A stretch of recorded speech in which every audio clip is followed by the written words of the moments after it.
Kamusta, Hiwaga? Ngayong Hunyo, itinatampok natin ang mga halamang gamot na pinagkakatiwalaan ng ating mga ninuno. Sama-sama nating tuklasin ang natural na lunas mula sa kalikasan para sa katawan, kalusugan at ginhawa. Ako si John at ito ang Herbal Hiwaga. Unang-una ang lagundi, subok na lunas sa ubo at hika.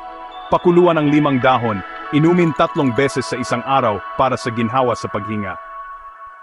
Ang lagundi ay paalala na minsan, ang sagot sa ating karamdaman ay nasa bakuran lang. Sunod, ang bayabas, hindi lang prutas, kundi natural na antiseptiko. Pakuluan ang dahon, gamitin bilang pangmumog o panlinis ng sugat. Ang antibacterial properties nito ay nagbibigay proteksyon laban sa impeksyon. Sa bawat gamit, ang bayabas ay nag-aalok ng proteksyon para sa balat at bibig. Sambong, natural na diuretic na tumutulong sa UTI, kidney stones at manas. Pakuluan ang dahon, inumin bilang tsaa. Sa bawat pag-inom, nililinis mo ang iyong katawan. Ang sambong ay paalala na ang kalusugan ay nagsisimula sa malinis na sistema. Oregano, karaniwang pampalasa pero mabisang lunas sa ubo at sipon. Durugin o pakuluan ang dahon, inumin o gamitin ang katas.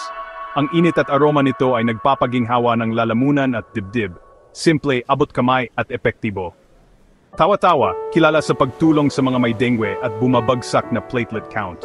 Pakuluan at inumin o ipantapal sa balat para sa eczema. Nagpapabuti rin ito ng sirkulasyon ng dugo at tumutulong sa hika. Isang tunay na biyaya sa panahon ng pangangailangan. Ulasimang bato o pansit-pansitan, lunas sa gout at arthritis.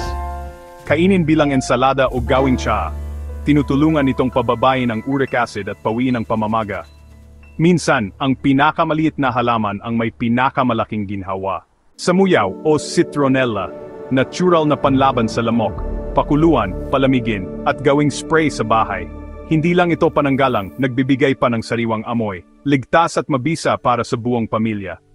Banaba, kaagapay sa blood sugar control. Pakuluan ang dahon, inumin bilang tsaa 2 beses sa isang araw. Mainam para sa may diabetes at gustong magbawas ng timbang. Ang kalikasan ay may handog para sa ating kalusugan. Yerba buena, good herb para sa kabag, sakit ng ulo, at stress. Inumin bilang tsaa o ipahid ang katas sa sentido. Ang menthol effect nito ay nagbibigay ng agarang ginhawa. Isang simpleng dahon, handang magbigay ng natural na lunas. Mula lagundi hanggang yerba buena, nakita natin ang hiwaga ng mga halamang gamot. Tandaan, gabay lamang ang mga ito, kumonsulta pa rin sa doktor para sa kaligtasan. Gamitin ang karunungan ng kalikasan ng may pag-iingat.